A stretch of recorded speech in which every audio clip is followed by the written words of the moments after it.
Well, good morning, everybody. Thanks very much for braving the streets of Washington, D.C. after 2 days of snow to make it this morning. I'm Rush Doshi, CV Star Senior Fellow for Asia Studies and Director of CFR's China Strategy Initiative here at the Council. And we're excited to welcome you today for, I think, what will be a fantastic symposium on the China-Russia relationship and its global implications. I want to start by saying that today's two-part symposium is actually also the inaugural event of the China 360 program, which is one of the 4 programs under the China Strategy Initiative that we launched just last year. The guiding questions for China 360 are: what is China doing around the world, and how are countries around the world responding to China's growing global profile? And of course, one of the most important questions when we think about China's global ambitions, its portfolio, its behavior, is its relationship with Russia, which is why that'll be our critical focus today.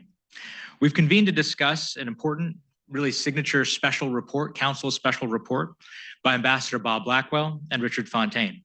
As you all know, Ambassador Blackwell is the Henry A. Kissinger Senior Fellow here at the Council. After a distinguished career across 4 administrations, serving on the NSC, in the State Department, and as ambassador to India. Richard Fontaine is the CEO of the Center for New American Security. He was a longtime foreign policy advisor to John McCain, and he worked on the Senate Foreign Relations Committee and at the NSC as well. After having published their co-authored book, Lost Decade, last year, these 2 renowned strategists decided to team up again for another collaboration, this time on China-Russia. And this report is pretty significant. It's hefty.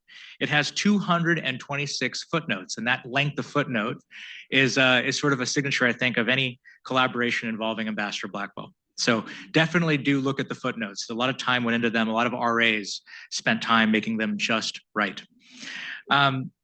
Anyway, this conversation is going to begin in just a minute. It's going to be moderated by one of our members, one of my friends, Bei Fong, the president of Radio Free Asia. Bei spent more than 2 decades in journalism, including in posts in Iraq and Afghanistan, as bureau chief in China, and was also a deputy assistant secretary at the State Department. I think it'll be a fantastic conversation. After that conversation, please do stay around. We have coffee, but more importantly, or as importantly, we have a panel with CFR fellows Elliot Abrams, Liana Fix, Michelle Gavin, and our director of studies, Shannon O'Neill. Together, we're going to discuss the China-Russia relationship and its global profile. How are countries and regions around the world looking at this relationship? What are these countries, that is China and Russia, doing in all of these regions? So with that, we have an excellent discussion ahead. Thank you all for joining us. I'd like to welcome now Bei Fong and Richard Fontaine to the stage. Ambassador Blackwell will be on the screen. Thank you.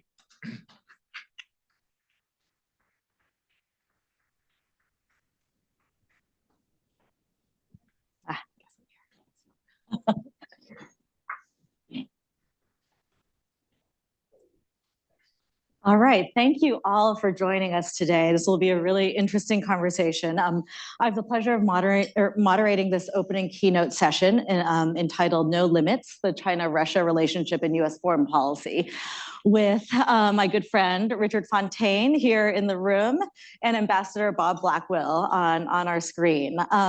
So I'm just going to dive right in. We'll have half an hour of conversation, and then you guys will be able to ask questions.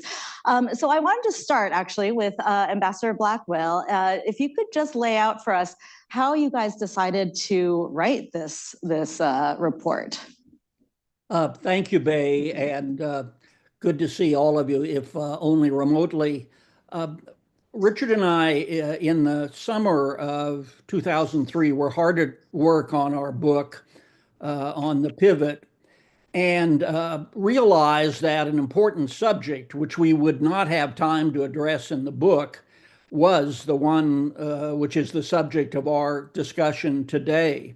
So we launched and co-chaired a CFR study on the subject. We had 8 meetings from October 2003 to May 2004.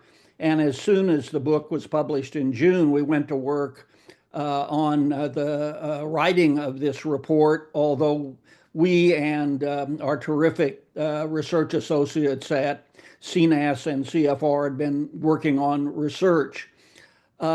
You will see when you have a chance to look at it that it is data rich, as Rush said. Mike Bloomberg's philanthropic has a mantra for applications for assistance, which is, in God we trust, everybody else bring data. And there's lots of data in here on the collaboration.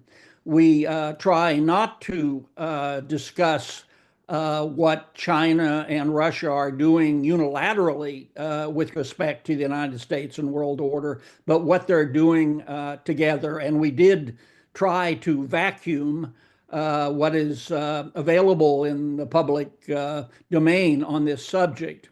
But to conclude, we want to stress that although we hope you'll find the report impressive and disturbing, it is only a shadow of all these two countries do together daily to undermine U.S. national interests.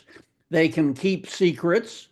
There exists no public record of most of their bilateral meetings and only scant knowledge of their joint activities and mutual support, which they discuss, plan, and carry out. In short, what the report illuminates is a faint rendering of the full scope of what these two adversaries jointly undertake to undermine the foreign policies and national interests of the United States. Thank you. So, Richard, we had an interesting conversation in the green room just about how you actually came up with the the sort of key idea of this report, which is that this alliance is the greatest threat to U.S. national interests in 60 years. How did you come up with the 60 years? And then what is the strategic aim of the alliance? So if they are, as you guys say, the joint architects of a revisionist international order, what does this order look like?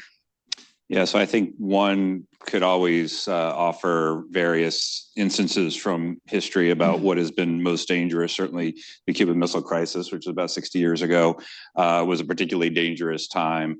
And this one, too, is a particularly dangerous time. So hence the 60 years since the Cuban Missile Crisis. But if one looks at what the challenge is presented by China and Russia working together more closely, sort of the highest level of abstraction. We have a little quote in our report from Bismarck, who famously said, in a world of five great powers, you should try to be one of three, not two. Mm-hmm. And in a world of three great powers, we're one of one, not two, right? So what multiple administrations, certainly starting with the Nixon administration forward, tried to do is ensure that the Soviet Union and then Russia and China were both more distant from each other than either was from the United States. Now they are both closer to each other by far than either is with the United States. So that's a kind of a major strategic challenge, but it has very operational and concrete manifestations. I mean, Russia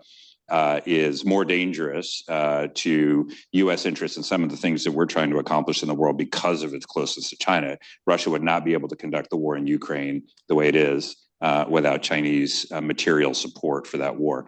The same is true of China. So China's military is highly dependent on the transfer of Russian arms and technology, and therefore makes the problem of deterrence from a U.S. standpoint in East Asia more difficult than it would be in the absence of that relationship with Russia. You can look at this on the economic side, on the technology transfer side, on the diplomatic coordination side, and so forth.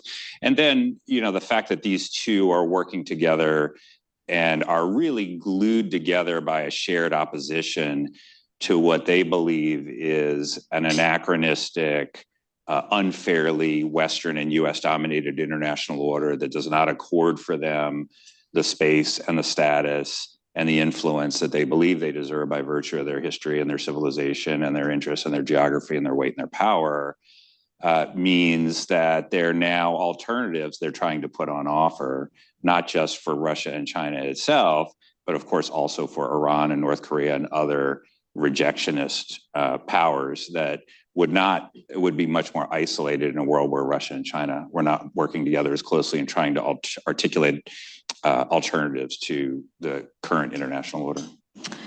So, Ambassador Blackwell, Richard spoke a little bit about how China's support of Russia has affected the Ukraine war. I was wondering if you could look ahead a little bit and if you can talk about how the military cooperation between the two might look in a conflict over say, Taiwan. Well, let me first say, and I will do this in a general way, it's discussed in great detail in the report. As Richard said, China's assistance, its diplomatic assistance to Russia, its military assistance to Russia, and its economic assistance to Russia is indispensable to the conduct of the war on Russia's part. And we could go into the details if you all wish. But with respect to Taiwan, one of the things, of course, that we don't know in fact, but we can speculate, is that China is learning the lessons of Russia's combat against Ukraine in Ukraine more than simply, as we do, reading the morning papers. And one would guess that China is intensively briefed by the Russians of the conclusions they draw. Of course, China will have its own view of that.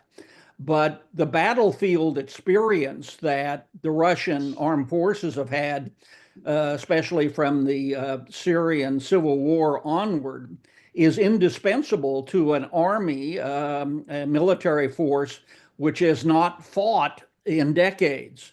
So lessons learned must be an important dimension of China's interaction with Russia as the war progresses. Just one other point about Russia and China and the war.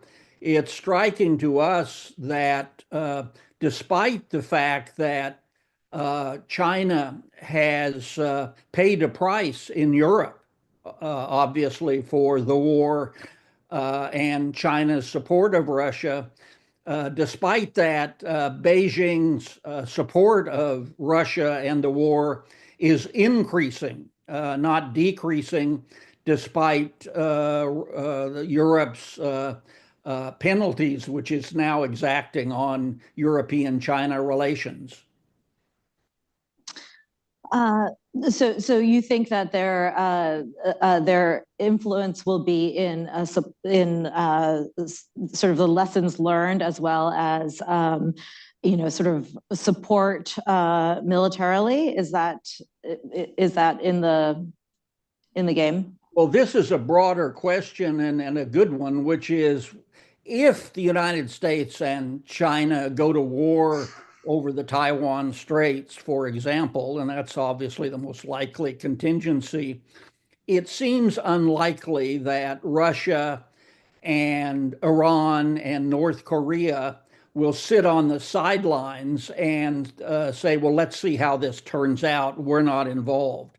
That doesn't mean that they will send forces to the Taiwan Straits, but there are many things in the regions that where they're located, beginning with Europe, that can distract or complicate the U.S. Military performance if there is such a war. So, Richard, you actually coined the term axis of upheaval, I think, in a foreign affairs article earlier this year. You were talking about how China and Russia are also increasingly working with Iran and North Korea, and I'm wondering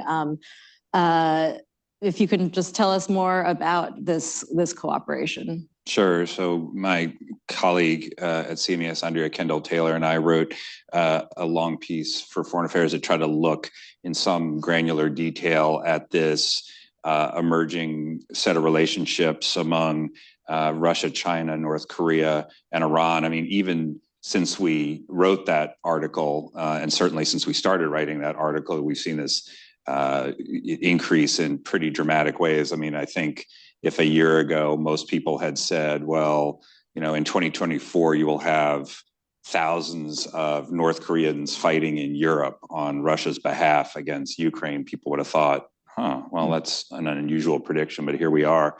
So you see this axis of upheaval, which you call it that because they really are seeking an upheaval of, again, this existing international order. There's plenty of things that divide them. They have very different perspectives. They have the definition of interest. It's quite different, but they are united by this shared opposition to what they believe is this unfair Western-dominated international order, which has very concrete manifestations with respect to the long arm of the U.S. military, the alliance system around the world, the rejection of spheres of influence in places where they believe they deserve them, the imposition of sanctions, the insistence on sort of a uniform definition of democracy, which they reject, and all of these other kinds of things. And so you see Russia's war in Ukraine, for example, which had been the primary catalyst of this and accelerated some trends that were happening before that. You see not only North Korean ammunition and weapons and troops party to that war, but also Chinese components and diplomatic protection and support. And you see Iranian drones and missiles. And of course, the other countries that are not Russia don't work on spec, and so they get things in return for this. And so we only know some of what they're getting for return, but we know that that's cut rate energy supplies. It's on North Korea's side, for example.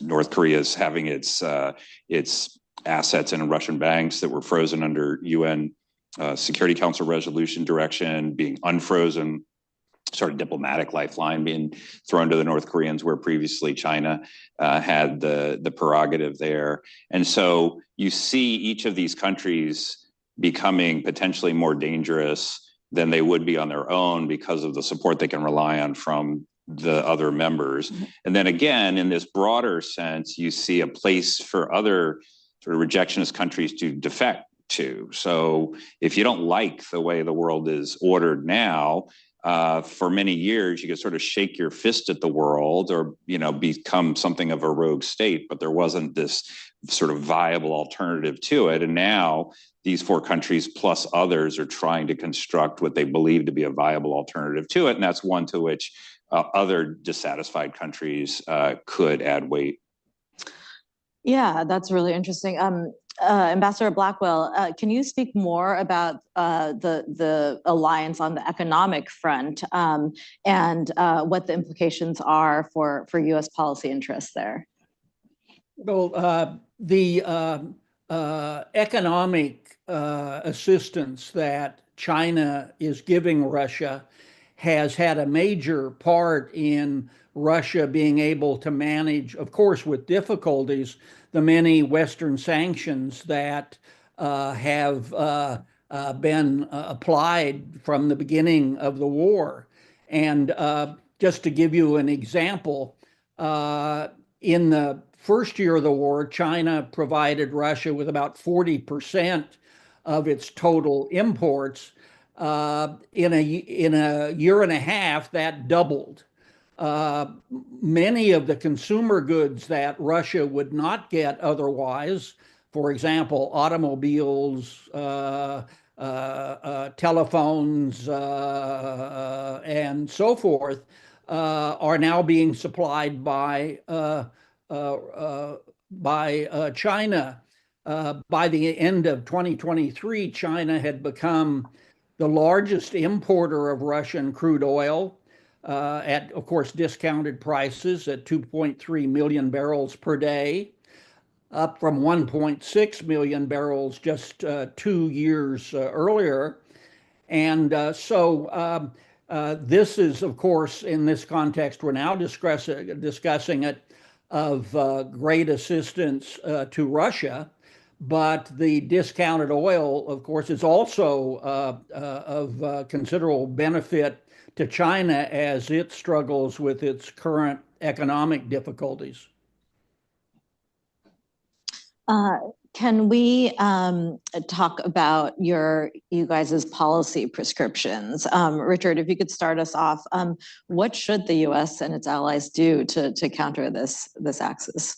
Well, being completists, we have no less than 14 policy prescriptions for those who wish to see chapter and verse in here, but I won't go through all 14. I'll just hit a couple of them. I mean, one, I think from a defense perspective, we need to rise to the challenge we now face and increase defense spending in a significant way. We're now at about 3% of GDP of defense spending, which is more or less where we were toward the end of the 1990s at the height of the peace dividend after the end of the Cold War. Well, the world has changed in a pretty major way, and so we need to make investments in defense that'll be commensurate with the challenge that we face. Another one is creating new relationships with countries that are these kind of global swing states that are in the middle here. So Brazil, India, Indonesia, Turkey, South Africa, Saudi Arabia, these countries that are neither sort of G7 kind of Western Europe and US and Canada aligned, nor in this this axis, this group that of upheaval or China, Russia aligned, but are multi-aligned and have different relationships. And so focusing on ways to engage more effectively with those countries in a fashion that will ultimately add on particular issues their weight to the preferences that we have rather than the other, I think is important. It's probably tilting in a windmill to say that we should have a trade policy. Well, I guess we'll have a trade policy, but sort of an affirmative, assertive trade policy, one that actually is looking for opportunities, particularly with countries that see economic benefits on offer especially from China. If we wish countries to not be as aligned as closely with either Russia or China, then we have to offer something ourselves. We actually have, as the world's biggest market and the world's biggest source of investment, lots of things we can offer. So if we, build on that, then that's a set of possibilities that I think we would be wise to exploit. And then, the other is to sort of take on the challenge that is arising at home with the seriousness that it seems to me it deserves. So if we're half right about the consequences down the road here of increasing China-Russia cooperation, its sort of potentially global impacts, its impacts on U.S. interests and values around the world, and the availability to either side of other countries sort of joining in these configurations, then frankly we should be focused on what it is we need to do with our allies and ourselves in different scenarios in order to reduce that influence in areas that matter most, which would suggest at a minimum a certain level of increased seriousness to our foreign policy discussions. Ambassador Blackwell, do you have anything to add to the policy prescriptions? I do. Just to reinforce what Richard said about defense spending, it's striking that there seems to be a near consensus, that's of course, singularity these days in Washington about the threat that China and Russia pose for the United States. But that's not translated into increased defense spending, which is absolutely necessary. So our rhetoric is fine, but the past administrations and the ones before that don't translate that into defense budget proposals to the Congress consistent with the rhetoric. And the Congress does not take the lead in trying to insist that the defense budget be substantially increased. That's the first point I'd make. Second is we urge, despite the concern that's reflected in the report, to intensify bilateral interaction with both Moscow and with Beijing. We think it was a mistake to cut off all interaction with Vladimir Putin for the last 2.5 years, and think it should be initiated as soon as possible after the inauguration. The last point I'd make is that we address in the subject, in the report, a subject that's oft discussed in Washington, which is whether there is an opportunity for trilateral Kissingerian diplomacy which would separate the two over time. And we call this a delusion and explain why we think that's the case. If I can add just maybe one thing at the risk of now maybe hitting all 14 that I just said we wouldn't do, but there's also an important set of discussions to be had with our European allies on a priority basis. I mean, if God forbid the United States were to find itself at war with China in the Western Pacific, one, the geographical boundaries of that conflict are certainly unclear, but the resource intensity from the American side is much clearer, and this would be kind of an all-in sort of thing. It would put a very significant demand on the entire global footprint of America's military forces. That in turn opens the possibility of opportunistic aggression in Europe.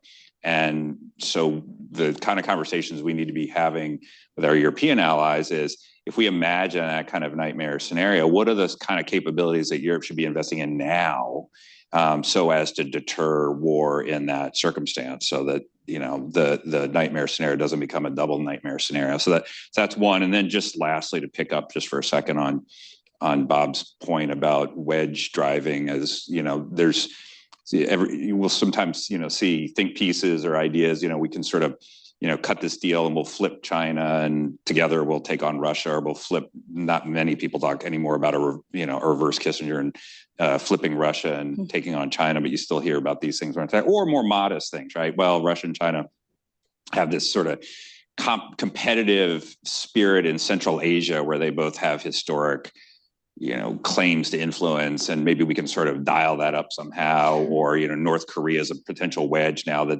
it's friendly with both China and Russia. And I think we're pretty pessimistic about, even at a more tactical level, the ability of the United States to try to heighten these tensions between the two in a way that would drive wedges sufficient to actually improve the balance here and improve the situation.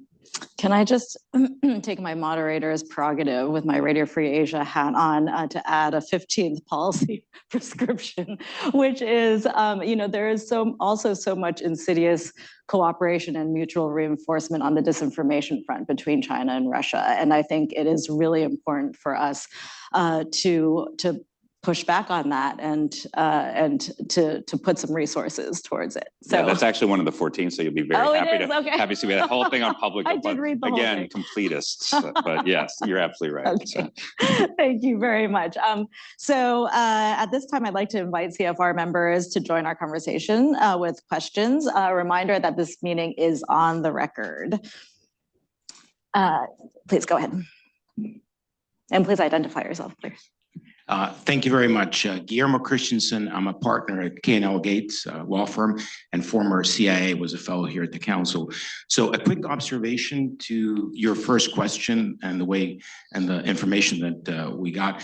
I'd be more skeptical about the lessons the Chinese are learning from the Russians, because in my experience, the Russians don't learn lessons very well internally.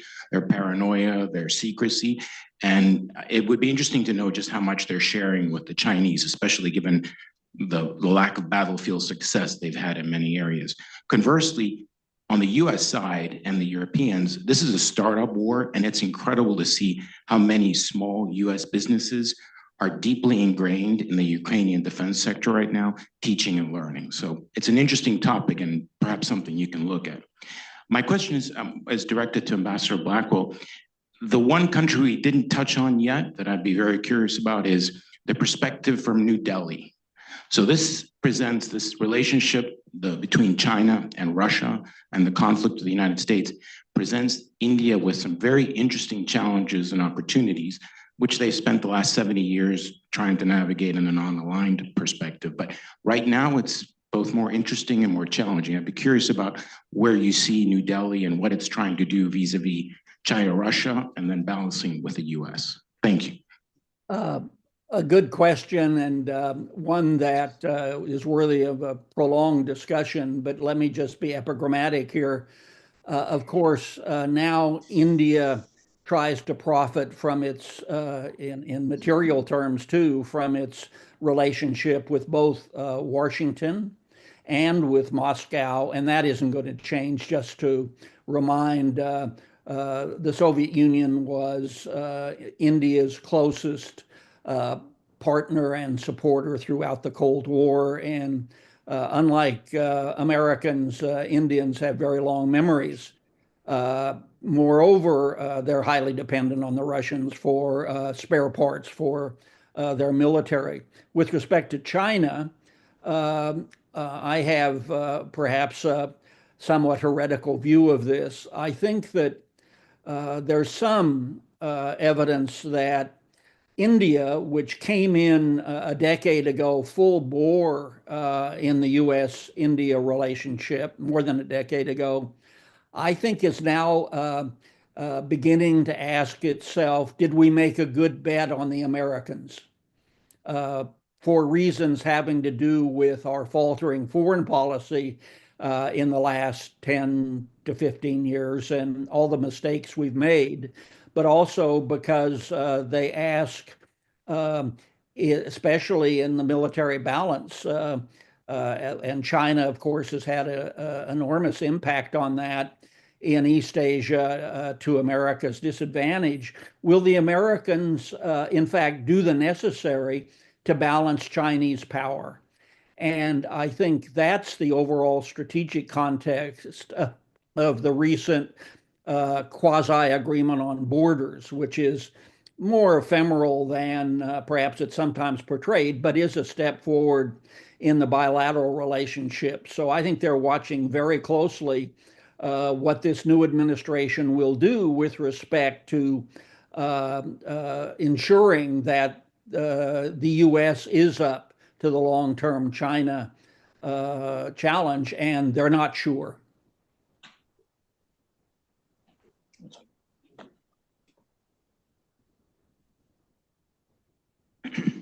My question is to Ambassador Blackwell. You've emphasized the importance of data, and there is a lot of data in the report, but sometimes it's not really scaled very well to put in context. And the economic relationship is part of this global transformation that the report addresses. But if you look at bilateral trade between China and Russia, it's still only half of the trade between China and the United States. And it's only 1% of global trade. So I don't see this trade relationship becoming a very important part of this global transformation that you address. Well, I don't quarrel with your figures, but I think more pertinent figures are what is the economic assistance that China is giving Russia? It may be tiny in terms of global trade, but it's indispensable to Russia dealing with the sanctions that have been brought against them. At least that's what we argue in the report.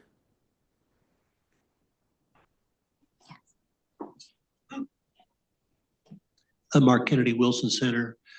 You had mentioned that the axis of autocracies may want to gather more disaffected people to increase their weight. What role do we see BRICS playing in this? Is BRICS being set up as a counterfoil to the G7? Yes, it is by the sort of most ardent proponents of BRICS, although when you talk to officials from governments who have recently joined BRICS, they'll say, well, nah, that's not really what this is. This is more opportunities for trade or to diversify our international relationships and things like that.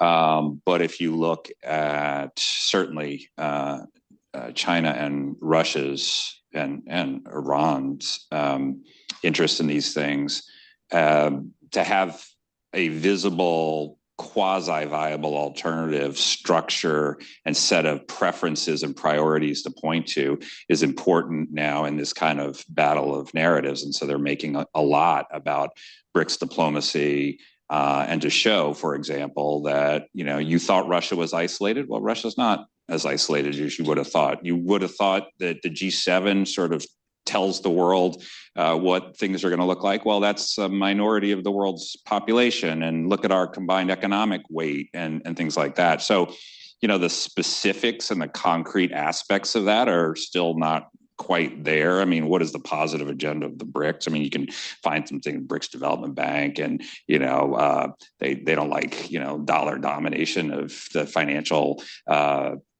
global financial infrastructure and things like that. So, some of these things are pretty nascent, but as a directional move, certainly it's being seen by China and Russia in particular as one, and probably at this point, the most visible alternative to this kind of G7 Western-led rules-based order that we talk so much about. Could I chime in on that just to support what Richard said? There was last year, as you know, a BRICS summit. 34 countries attended it, 20 heads of state. And if you look at the communique on the war in Ukraine, it could have been written in Moscow and probably was written in collaboration between the Russians and the Chinese. With respect to the war, it was consistent with China's 12-point peace, quote, quote, peace proposal. And if you read it, you would have thought that like Venus on a half shell, the war suddenly sprung up and nobody knows why or how. And this was signed on by these 34 countries. So we know what the intent of Russia and China are with respect to BRICS, as Richard said, and they're working very hard on it. And there are 5 or 6 more applicants to join it with the result that I just described going forward.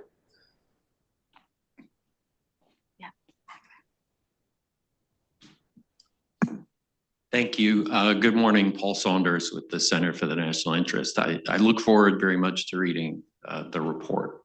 I'm very much with you on the idea that it's delusional to try to split China and Russia now or certainly any time in the near future.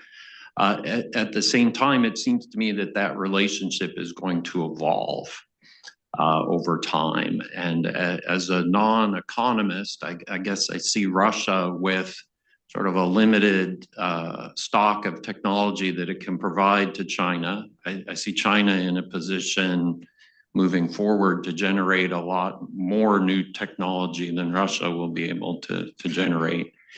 And I see China kind of taking over Russia's economy in many respects and creating a deepening dependence. I wonder how you view that and just more broadly, how you view that relationship evolving.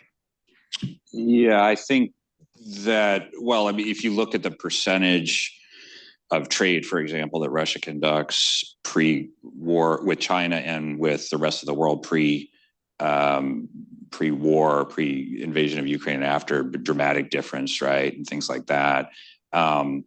And, on the technology side, there are areas in which Russia is probably still ahead of China and it has some technology China is interested in, especially on the military side, air defense systems, submarine quieting technology, jet engines, some things like that. Although, in some of these areas, China's very likely closing the gap between itself and Russia.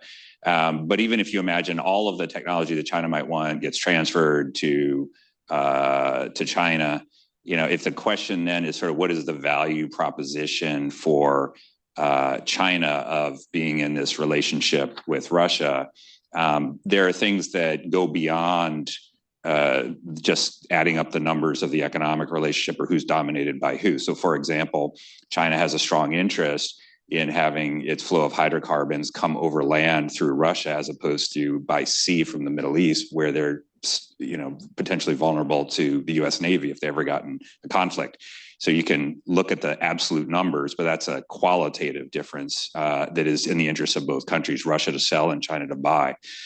You can look at, on the diplomacy side, I mean, Russia obviously has a veto in the UN and seat at the UN Security Council, and also is sort of frontally, I think the message from Russia, from Russian leaders to Chinese leaders with respect to things like the war in Ukraine is, if we lose in Ukraine, there's going to be, the West is going to try to foment a color revolution in Moscow, and guess who's going to be next? And so Russia's got a little bit of a frontal role, and that itself is in China's interest. Now, again, there's ways that where they divide, certainly in like their risk tolerance and dissatisfaction with the way things are. But I think the economic relationship it will evolve, but I don't know that that's going to significantly change the glue that has these countries being drawn together. I mean, I guess just one last point on this. One often hears, although less so these days, that, Putin, this is sort of inevitably going to fall apart because Putin can never psychologically accept the fact that Russia will be a junior partner with China. I just don't think there's, one, what alternative does Putin and Russia have? And two, in some ways, it's not clear that that's how the Russian leaders or even the Chinese leaders necessarily see this, that they're sort of, I mean, certainly by economic weight, by population and all these other things, China is the bigger and more powerful country, and Russia is dependent on China in a way that China is not dependent on Russia.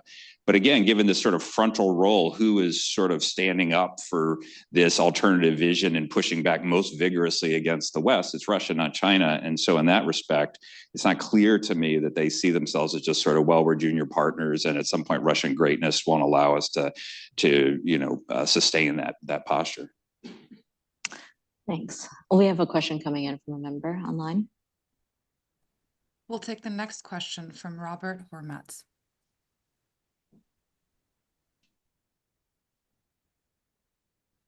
I'd like to follow up Richard's point on the trade issue, because one of the most important elements in trying to contain this grouping, particularly China, and to get other countries who you mentioned might be more attracted to China because of trade relations, the United States needs to have a coherent trade policy with countries other than the G7 OECD countries, which means a number of the emerging markets, the global south.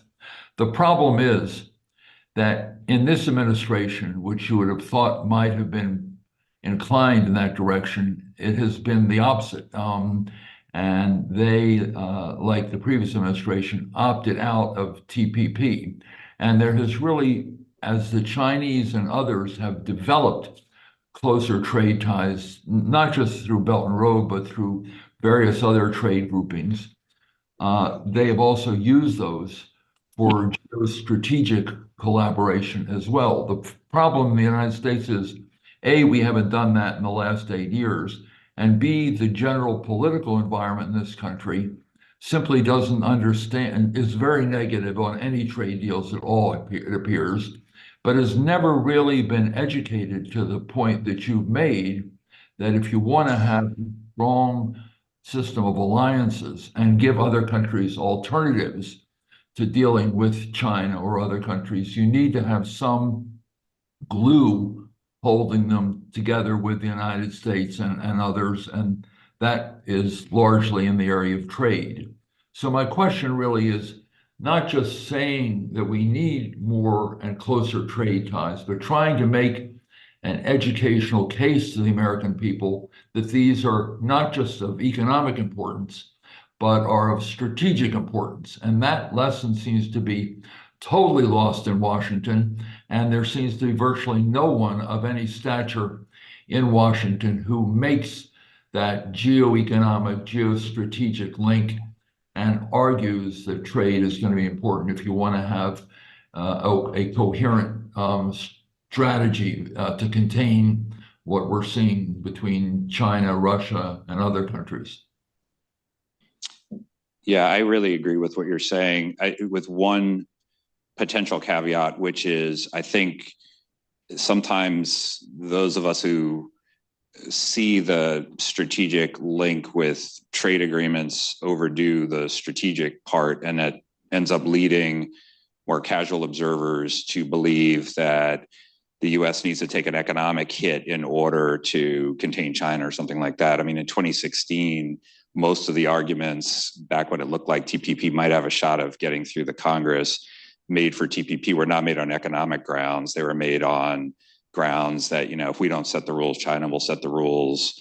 If we don't solidify trade relations with these countries, and China is going to be in the ascendance somehow. And in retrospect, I wonder if that left in some minds, including on Capitol Hill, the notion that we would actually be left behind economically, when in fact the opposite was the case. It would have been a net economic benefit to the United States as well as a strategic benefit. That said, despite the fact that some of us would love to see TPP go through, I think we do have to live in the world of political reality, and that's not going to happen anytime soon, or maybe anytime at all. But that doesn't mean you can do nothing on an affirmative trade agenda. I mean, we could have a digital trade agreement with multiple countries in East Asia tomorrow if we wanted to do so. There are other sectoral agreements that we could strike with countries around the world that are neither China nor Russia in areas like critical minerals or potentially clean technology and other things like that, that probably would not really ruffle too many feathers politically. I mean, we're not talking about ag and autos and some of these other kinds of things.